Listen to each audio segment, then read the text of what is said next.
Welcome back to our channel Learn Maths 2.0. இப்போ நம்ம என்ன சம் பார்க்க போகிறோம்னா டிஎன்பிஎஸ்சி எஸ்எஸ்சியில் கேட்கக்கூடிய இந்த சம்மை தான் பார்க்க போகிறோம். என்ன கொடுத்துருக்காங்க, ஒரு மாணவன் அவனுடைய பள்ளிக்கு செல்லும் பொழுது மணிக்கு 3 கிலோமீட்டர் வேகத்திலும் பள்ளியிலிருந்து வீடு திரும்பும் பொழுது மணிக்கு 2 கிலோமீட்டர் வேகத்திலும் செல்கிறார். மேலும் அவர் பள்ளிக்கு சென்று வர 5 மணி நேரம் எடுத்துக்கொண்டால் பள்ளிக்கூடத்திற்கும் வீட்டிற்கும் உள்ள தூரம் என்னன்னு கேட்டிருக்காங்க.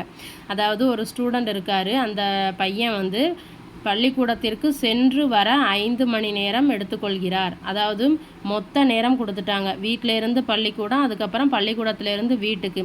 ஸோ டோட்டல் டைம் என்ன கொடுத்துருக்காங்க,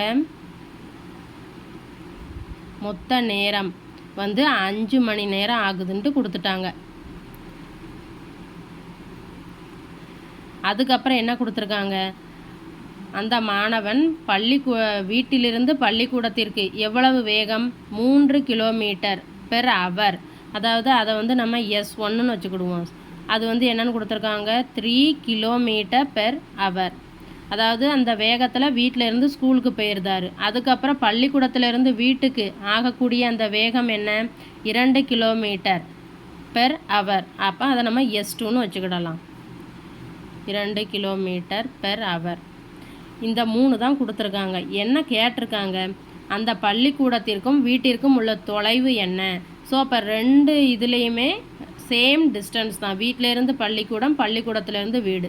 ஸோ அதனால் நம்ம அந்த தூரத்தை எப்படின்னு வச்சுக்கிடலாம், எக்ஸ்ன்னு வச்சுக்கிடலாம். இப்போ இதைத்தான் நம்ம கண்டுபிடிக்க போகிறோம். நமக்கு வேகத்துக்கு அந்த ஸ்பீடுக்கு என்ன ஃபார்முலா தெரியும், S = தூரம் பை நேரமா. இப்போ இந்த ஃபார்முலாவை யூஸ் பண்ணி தான் நம்ம அந்த டிஸ்டன்ஸை கால்குலேட் பண்ண போகிறோம். இப்போ நமக்கு S1 என்னென்னு கொடுத்துருக்காங்க, 3 கிலோமீட்டர் பெர் ஹவரா. அப்போ இது S = 3ன்னு போட்டுடலாமா. தூரம் என்ன, எக்ஸ் தானே, வீட்டிலேருந்து பள்ளிக்கூடம். அப்போ அது எக்ஸ், இதுவும் சேம் எக்ஸ் தான். ஸோ அப்போ எக்ஸு டிவைடட் பை நேரம் என்ன ஆகுது, அது என்ன சொல்லிட்டாங்க, மொத்த நேரம் வீட்டிலேருந்து பள்ளிக்கூடம், பள்ளிக்கூடத்துலேருந்து வீடு மொத்தமாக கொடுத்துட்டாங்க 5 மணி நேரம். ஸோ அதை நான் T1ன்னு வச்சுக்கிறேன். இந்த T1 என்னதுன்னா வீட்டிலேருந்து பள்ளிக்கூடத்திற்கு ஆகக்கூடிய நேரம்.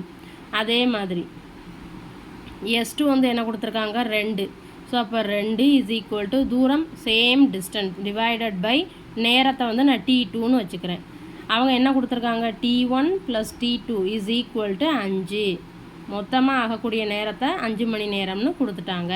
ஸோ அப்போ இதிலேருந்து நம்ம T1 T2 கண்டுபிடிச்சிட்டு இதில் அப்ளை பண்ணால் நமக்கு ஆன்சர் எக்ஸோட வேல்யூ கிடச்சிரும். ஸோ அப்போ T1 இது என்ன ஆகும், T1 = இது இங்கே மேலே போகுமா, அங்கே டிவிஷனில் இருக்கிறது அங்கே மல்டிப்ளை ஆகும், இது மல்டிப்ளை இருக்கிறது இங்கே டிவிஷன் ஆகும். அப்போ x/3 ஆகுமா.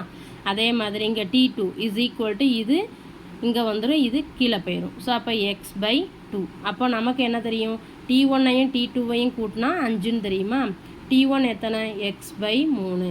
T2 எத்தனை, x/2 = மொத்தம் ஆகக்கூடிய நேரம் 5 மணி நேரம். ஸோ இப்போ இதை நம்ம கிராஸ் ப்ராடக்ட் பண்ணலாமா.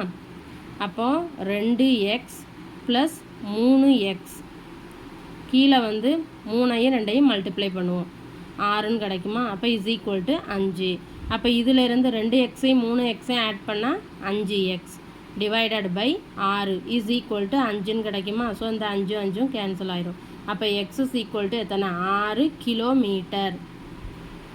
வீட்டிலிருந்து பள்ளிக்கூடத்திற்கு எவ்வளவு டிஸ்டன்ஸ்னால் 6 கிலோமீட்டர். வீடியோ பிடிச்சிருந்தா சேனலை சப்ஸ்கிரைப் பண்ணுங்கள், வீடியோவை ஷேர் பண்ணுங்கள். தேங்க்யூ.